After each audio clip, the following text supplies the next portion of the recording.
Friends, last video में हमने ये निकालना सीखा था कि एमसीबी स्टार्टर के लिए या मोटर के लिए एमसीबी कितनी रेटिंग की होनी चाहिए और कैसे उसको कैलकुलेट करते हैं, और कॉन्टैक्टर कितनी कैपेसिटी का लगाया जाता है। अब हम डीओएल स्टार्टर के लिए आज ये निकालना सीखेंगे या ये जानेंगे कि जो रिले रहती है वो रिले कैसे सेलेक्ट की जाती है, मतलब कितनी कैपेसिटी की रिले हमें लेनी चाहिए। तो ये पैरामीटर आप लास्ट वीडियो में भी देख चुके हैं फ्रेंड कि जो हमारी मोटर है उसकी कैपेसिटी या पावर जो है वो 10 किलोवाट है।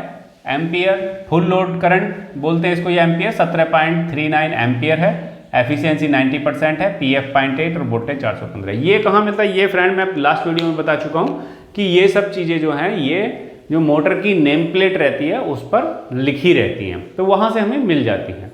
अगर नहीं है तो आपको कैपेसिटी के अकॉर्डिंग कैलकुलेट करनी पड़ती है, वो मैं लास्ट वीडियो में बता चुका हूँ। आज हम रिले सेटिंग मीन्स रिले कैसे लेते हैं और रिले की रेंज कितनी लेते हैं, कैपेसिटी कितनी कैपेसिटी की रिले लेनी है वो कैसे सेलेक्ट करते हैं वो आज हम जानेंगे। जैसा आप देख रहे हैं फ्रेंड, यहाँ जो है एम्पियर या फुल लोड करंट जो है इसका कितना है, जो फुल लोड करंट है वो है 17.39 एम्पियर। तो ये आपको ऑलरेडी उस पर लिखा मिल जाएगा मोटर की नेम प्लेट पर, तो कहीं देखने की जरूरत नहीं है, वहां देख लीजिए। दूसरा फ्रेंड, इसमें जो है एफिशिएंसी, कितनी एफिशिएंसी लिखी हुई है उस पर 90%। देखिए मैंने 90% लिखी है, हो सकता है 85% हो सकता है 80% लिखी हुई हो सकता है उस पर 100% भी लिखी हुई हो, तो जितनी लिखी होगी उस पर चलेंगे। अब क्या करेंगे, जब हम रिले का ये चेक करेंगे कि भाई कितने रेंज की रिले लेनी है। रिले फ्रेंड डायरेक्टली नहीं ली जाती कि 30 एम्पियर की रिले 40 एम्पियर, नहीं, रिले में रेंज होती है कि मान लीजिए हमारी मोटर 20 एम्पियर पर काम करेगी तो उससे नीचे भी कम अगर चलती है तो वो भी ले ले और ऊपर भी ले ले। तो कैसे करते हैं देखिए, इसमें फ्रेंड दो चीजें ध्यान रखते हैं, सिर्फ दो ही चीजें ध्यान रखनी है, आप इजीली सीख जाओगे। कैसे? एफिशिएंसी फ्रेंड, एफिशिएंसी जो है मोटर की कितनी है वो है 90%। तो अब होगा क्या, जो आपकी मोटर जब चलेगी फुल लोड पर भी तो वो एक्चुअल जो करंट लेगी चलते हुए वो लेगी, जो एम्पियर उसमें आएगा, एक्चुअल एम्पियर बोलते हैं उसको या रनिंग एम्पियर बोल दीजिए, आप जो भी बोलना चाहें, रनिंग एम्पियर। तो वो आएगा कितना, फुल लोड करंट, जो भी आपका फुल लोड करंट है उसका एफिशिएंसी से मल्टीप्लाई कर दीजिए, यानी 90%। किसका? मैंने एफिशिएंसी से फुल लोड करंट को मल्टीप्लाई कर देना है सिर्फ। फुल लोड करंट कितना है 17.39 इंटू 90%। फ्रेंड इतना आप समझ गए कि 17.39 यानी फुल लोड करंट का 90% कर दीजिए। तो 90% करने का मतलब हो गया, जब हम इसको कैलकुलेट करेंगे 17.39 का 90% निकालेंगे तो ये आएगा 15.65 एम्पियर। यानी जब मोटर चलेगी तो मोटर जो है 15.65 एम्पियर लेगी 10 किलोवाट की। ठीक है, ये एफिशिएंसी के अकॉर्डिंग इतना ही लेती हैं फ्रेंड। ये फुल लोड करंट है, जब हम उसको फुल लोड करंट देंगे तो वो उतना चलेगी ना, मतलब वो जो है मैक्सिमम एम्पियर इतना ले सकती है 17.39। इससे ऊपर जाएगी तो मोटर के जलने के चांस हो जाते हैं। ठीक है, तो आपकी जो रनिंग करंट रहेगी वो 15.65 रहेगी। ये कितना है, ये रनिंग करंट है फ्रेंड, यानी जब मोटर चलेगी तो लगभग इतना एम्पियर रहेगा रनिंग करंट। आई लिख देते हैं करंट को। ठीक है, अब देखिए आप रिले सेटिंग कैसे करेंगे। रिले सेटिंग करने के लिए सिर्फ एक ही पैरामीटर याद रखना होता है फ्रेंड, जो आपका रनिंग करंट है रिले में होती है मेनली चीज टॉलरेंस। टॉलरेंस कितना होता है, अब देखिए टॉलरेंस आप कितनी लेंगे, टॉलरेंस जो ली जाती है प्लस और माइनस दोनों का 20% ली जाती है। ये क्या है 20%, अब देखिए 20% का क्या है, जो रनिंग करंट है ये वाला, इसका प्लस 20%, ये प्लस इसका 20% और ये माइनस 20%। मतलब देखिए मैं निकाल के आपको बताता हूं कैसे लेंगे फ्रेंड। अपर लिमिट इसको प्लस और माइनस, तो मीन्स क्या हो गया, जो हम रिले की रेंज लेंगे या रिले की कैपेसिटी लेंगे, तो यहाँ लिख देता हूं मैं रिले रेंज कैसे निकालते हैं या रिले की कैपेसिटी कितनी है, कैपेसिटी बोल सकते हैं इसको। तो 15.65 प्लस माइनस 20%। अब किसका 20% प्लस माइनस 15.65 का ही, किसका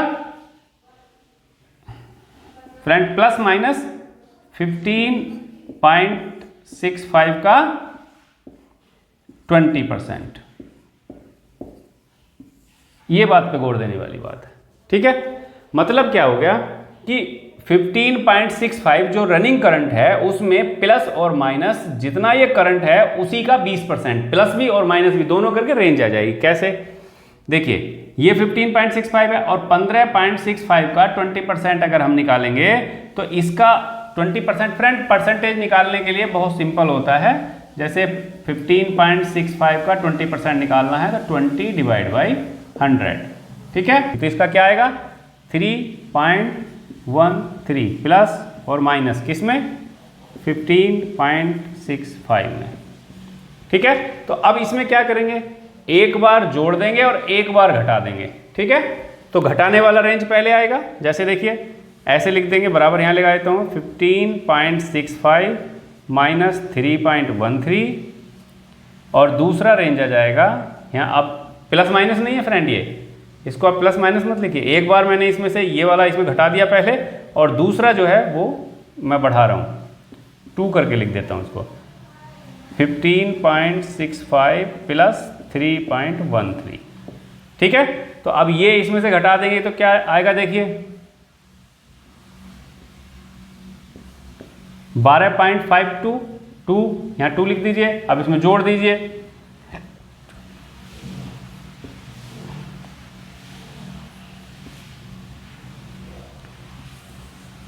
ये आ गया, ये हो गई रेंज या रिले की कैपेसिटी। कितनी आ गई 12.52 टू 18.78। ये एम्पियर है फ्रेंड, ये भी एम्पियर है और ये भी एम्पियर है। तो अब क्या हो गया कि जो 10 किलोवाट की मोटर है जिसका फुल लोड करंट इतना है उसके लिए हमें जो रिले लगानी पड़ेगी वो 12.5 से 18.78 यानी 18.19 एम्पियर, 12.52 एम्पियर से 18.78 एम्पियर लगानी पड़ेगी, ठीक है। इस रेंज की हमें रिले चाहिए। अब कैसे सेलेक्ट करेंगे? सेलेक्ट करते समय हम ये ध्यान रखेंगे कि मार्केट में कितने की आ रही है। देखिए अब हम नियर बाई देखेंगे, 12.5 के नीचे में नियर बाई, 12.5 के नीचे में अगर मैं नियर बाई बिल्कुल चेक करूं तो फ्रेंड मैं ये देखूंगा कि बिल्कुल नीचे, जस्ट नीचे मार्केट अवेलेबिलिटी के अकॉर्डिंग, मार्केट में जैसे फ्रेंड 10 से 20 आती है, फिर तो अब मान लीजिए 12.5 से बिल्कुल कम हुआ 12, तो 12 एम्पियर से और 18.78 है तो यहाँ 19 एम्पियर। अगर 12 से 19 एम्पियर की रेंज में रिले आती है तो मेरे लिए सबसे सुटेबल है, ठीक है। या 18.78 में हम यहाँ पे इसको लोअर लिमिट भी ले लेते हैं, जैसे 12 से 18, क्योंकि ये सेफर साइड है। अगर अपर साइड लेंगे तो जलने के चांस बढ़ेंगे और अगर सेफर साइड लेंगे तो जलने के चांस कम, क्योंकि फुल लोड करंट हमारा 17.39 है और ये हो गया 18.79 तो 78। तो हम हमेशा क्या करते हैं, इसको जो है अपर लिमिट नहीं लेते हैं, जैसे हमने एमसीबी और कॉन्ट्रैक्टर के लिए अपर लिमिट लिया था, इसको लोअर लिमिट ही ले लेते हैं और इसको भी लोअर लिमिट। तो मैक्सिमम जो सुटेबल सबसे होगी वो 12 से 18 एम्पियर की जो हमारी रिले लगेगी, ओवरलोड रिले लगेगी, OLR लगेगी, वो सुटेबल सबसे अच्छी है। तो अगर मार्केट में 12 से 18 आती है तो ये ले लेंगे, और अगर मार्केट में फ्रेंड 12 नहीं आती, मान लो 12.5 से 19 आती है, 12.5 से 18 आती है तो वो ले लेंगे। फ्रेंड कहने का मतलब यह है कि इससे बिल्कुल जस्ट नीचे और इससे बिल्कुल जस्ट नीचे, अगर नीचे नहीं है तो 18.78 या 19 की आती होगी तो बिल्कुल एडजस्ट करती हुई जो मार्केट में रेंज आती है वो ओवरलोड रिले हम लेंगे। आशा करता हूं फ्रेंड ये आपको समझ में आ गई होगी कि हम जो है किसी भी मोटर के लिए या DOL स्टार्टर के लिए रिले कैसे सेलेक्ट करते हैं और कितने एम्पियर की हमें लेनी चाहिए। खास बात 2 ही याद रखनी है, जो फुल लोड करंट है उसको जितनी भी एफिशिएंसी है, अगर 90% है मोटर की तो 90, 80 है तो 80 उससे मल्टीप्लाई कर दीजिए। उसके बाद उसका टॉलरेंस फिक्स कर दीजिए, 20% टॉलरेंस लेते हैं फ्रेंड, तो 20% अप और 20% डाउन, यानी जो ये आएगा इससे इसका 20% ज़्यादा और इसका 20% कम। कैसे? ये प्लस माइनस इसका 20%, तो मैंने एक बार घटा दिया, एक बार जोड़ दिया और ये इतना निकल आया। इस तरीके से हम जो है रिले की रेंज निकाल लेते हैं। फ्रेंड अगर आपको इस वीडियो में कुछ भी ऐसा लगे कि जो समझ में नहीं आया तो आप मुझे कमेंट जरूर कीजिएगा, मैं आपको बताऊंगा। और ये अपने स्टार्टर पर जो भी आपके यहाँ स्टार्टर लगे हुए होते हैं उनमें चेक कीजिए कि मान लीजिए 20 किलोवाट की मोटर है, 10 किलोवाट की मोटर है, फ्रेंड ये DOL के लिए है, 5 किलोवाट की मोटर, 4 किलोवाट की मोटर है। डायरेक्ट ऑनलाइन स्टार्टर के लिए है, स्टार डेल्टा के लिए नहीं है। स्टार डेल्टा के लिए मैं अगली वीडियोस में बताऊंगा, तो उसमें आप चेक भी कर सकते हैं आपके यहाँ जो एग्जिस्टिंग लगी हुई हैं क्या वो इसी हिसाब से लगी हुई हैं। अगर ये लगी हुई है तो इसका मतलब ये बिल्कुल ठीक है, और आप मुझे कमेंट करके बताइए कि सर जो आपने बताया था वो बिल्कुल सही है। आशा करता हूँ ये आपको पसंद आई होगी। अगर आपको वीडियो पसंद आई हो तो इसको वीडियो को लाइक करें, मेरे चैनल को सब्सक्राइब करना ना भूलें और वीडियो को शेयर करना भी ना भूलें। आज के लिए इतना ही, बहुत बहुत धन्यवाद।